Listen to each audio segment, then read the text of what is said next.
Vito, je suis P17. L'Asso Bretagne Conseil, j'étais président. J'ai travaillé en salle des marchés pendant 7 ans après le diplôme. Et maintenant, ça fait 5 ans que je suis youtubeur. Expérience Bretagne Conseil, donc effectivement c'est très professionnel, on fait un pas dans le monde des entreprises, assez stressant quand même, pas mal de responsabilités et en même temps ça soude des amitiés. Meilleur souvenir à Bretagne Conseil, un peu compliqué, il y avait une étude en cours qui s'est trouvée aller mal. On a repris cette étude, la cliente n'était pas du tout contente. Il a fallu être vraiment des bons petits soldats au garde à vous pour la satisfaire, c'était un gros client quand même. Et donc il y a eu toute cette phase où c'était hyper stressant, mais au final ça nous a généré des fous rires incroyables. Probablement le meilleur souvenir, c'est le moment où ça s'arrête, et ça y est, on a réussi, on a surmonté tous les obstacles, et voilà, ça c'était très chouette. Moi je savais pas ce que je voulais faire en entrant en école de commerce, ou on fait que j'ai trouvé plus d'affinité avec la finance. Après il y a les films, Wall Street machin, on se dit ah ouais trader c'est stylé, on discute avec d'autres gens qui sont un peu plus avancés dans le parcours qui disent ouais moi aussi, banque d'investissement et tout. Donc tout ça a fait que je me suis dit allez, ouais pourquoi pas, on va tenter ça. Donc une fois que tu as ton objectif en tête, bah, c'est difficile de voir autre chose. Donc je me suis un peu fermé au reste, je suis allé à fond là-dedans. Ensuite salle des marchés, bol, j'ai quand même réussi à mettre un pied dedans, et puis après petit à petit, bah, c'était génial, on apprend plein de trucs, c'est super technique, ça va vite, c'est chouette, jusqu'au moment où on commence à me dire ouais mais quand même la crise de 2008 du coup c'est de ta faute. Moi je me suis dit bah je vais leur prouver que non, que c'est plus compliqué que ça, que c'est pas la faute des traders ni de la finance. Je me suis rendu compte que bah si, ils avaient raison en fait. On a un problème dans la finance, un sérieux problème qui cause des crises, qui fait mal aux gens, etc. Donc un peu paradoxe dans ma tête, genre moi je veux aider les gens, je veux pas être méchant ni quoi, mais je bosse dans un milieu qui fait du mal, même si c'est indirectement. Donc volonté d'en sortir et de faire autre chose. Et à ce moment-là, je suis à New York et je me dis il faut absolument que je fasse quelque chose à côté de mon activité professionnelle qui me redonne du sens. Donc la chaîne YouTube, en me disant bah au moins je vais apprendre des trucs aux gens, je vais leur expliquer comment ça marche, et aussi critiquer correctement la finance, c'est-à-dire trouver le bon angle pour critiquer la finance. Parce qu'effectivement il y a des trucs à changer en finance, mais il ne s'agit pas de simplifier, de trouver des coupables faciles, de les mettre sur l'échafaud et en fait ça change rien. Non, il faut trouver le vrai truc où ça bloque, et donc pour faire ça il faut comprendre, donc il faut expliquer. Donc voilà la chaîne YouTube pour ça. Et puis finalement la chaîne YouTube marche, alors que je pensais pas qu'elle allait marcher. Enfin je pensais que c'était un projet, voilà, c'était un hobby quoi, ça allait devenir un hobby. Donc au lieu de chercher un autre emploi, j'ai poursuivi avec la chaîne YouTube, je me suis laissé 6 mois, et puis ça a marché, donc j'ai continué de faire ça.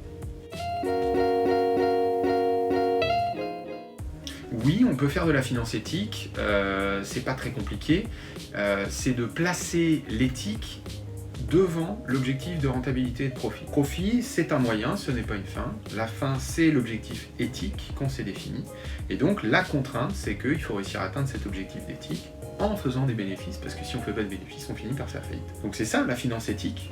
Et je pense qu'il y a des gens qui peuvent proposer ce genre de choses. Mais malheureusement, si tu te fixes, quand tu proposes ce genre de choses, bah, tu vas proposer une rentabilité inférieure à ce que vont proposer ceux qui n'ont pas ce genre d'offre. Parce que si c'était facile de faire le maximum de profit tout en étant éthique, bah, tout le monde ferait ça. C'est facile à vendre, ça te fait deux arguments de vente. Donc, non, ça peut devenir qu'un seul argument de vente. Je fais de la finance éthique, par contre, il faut accepter d'avoir que 2% de rendement au lieu de 10%. Et je ne suis pas certain que beaucoup de gens soient suffisamment au fait de ce paradoxe pour aller sélectionner justement les investissements qui sont réellement éthiques. Déjà, je connais pas tout, donc en fait, il faut se renseigner sur comment fonctionne la boîte, qu'elle fait vraiment. Il ne faut pas fermer les yeux sur bah oui, mais c'est trop compliqué, j'arriverai pas à savoir. Il faut vraiment essayer de se rencarder. Et moi, je ne peux pas valider telle entreprise ou tel projet comme ça, j'en sais rien. Ça va être à eux de comprendre comment ça marche, à eux de se dire bon, maintenant je sais comment ça marche, donc j'estime que ça c'est bon, je trouve ça bien, et ça c'est pas bon, je trouve ça mal, et maintenant, ok, où est-ce que je mets l'entreprise dans laquelle je bosse? Est-ce qu'elle est du côté des gentils ou des méchants? Bon, c'est plus compliqué, hein, on va dire que c'est des nuances de gris, etc. D'accord, mais ça va être malheureusement à chacun de trouver, quoi. À la fois, j'aimerais remonter le temps pour m'expliquer plein de trucs que je comprends maintenant, et à la fois, c'est parce que personne m'a expliqué que j'ai eu ce chemin qui fait que j'ai fini par comprendre plein de trucs et monter une chaîne YouTube. Si je remonte en arrière et que je me dis fais pas ça, peut-être que je finis pas vidéaste Et voilà, alors que maintenant j'adore ce que je fais et je suis hyper content. Donc, en fait, moi j'étais persuadé que le monde des adultes, alors évidemment on est déjà adulte quand on est en école de commerce, mais bon, voilà, le monde professionnel, c'est un monde qui est bien cadré, qui n'est pas là par hasard, où on a des objectifs clairs. Enfin, on a l'impression que c'est un monde de gens qui savent ce qu'ils font. En fait, non. C'est pas un monde de gens qui savent ce qu'ils font, c'est un monde de gens qui tâtonnent, ils se débrouillent, ils font comme ils peuvent, et ils font comme nous quand on est étudiant. Alors ils ont plus de connaissances, évidemment, ils ont plus d'expérience, mais ça tâtonne dans tous les sens. Donc faut pas croire que le monde est ce qu'il est, parce qu'il y a des gens super sharp qu'on dit, tiens, ça, c'est pile là, c'est ce qu'il y a de mieux et tout. Pas du tout, ça tâtonne dans tous les sens. Il faut vraiment garder ça à l'esprit tout le temps.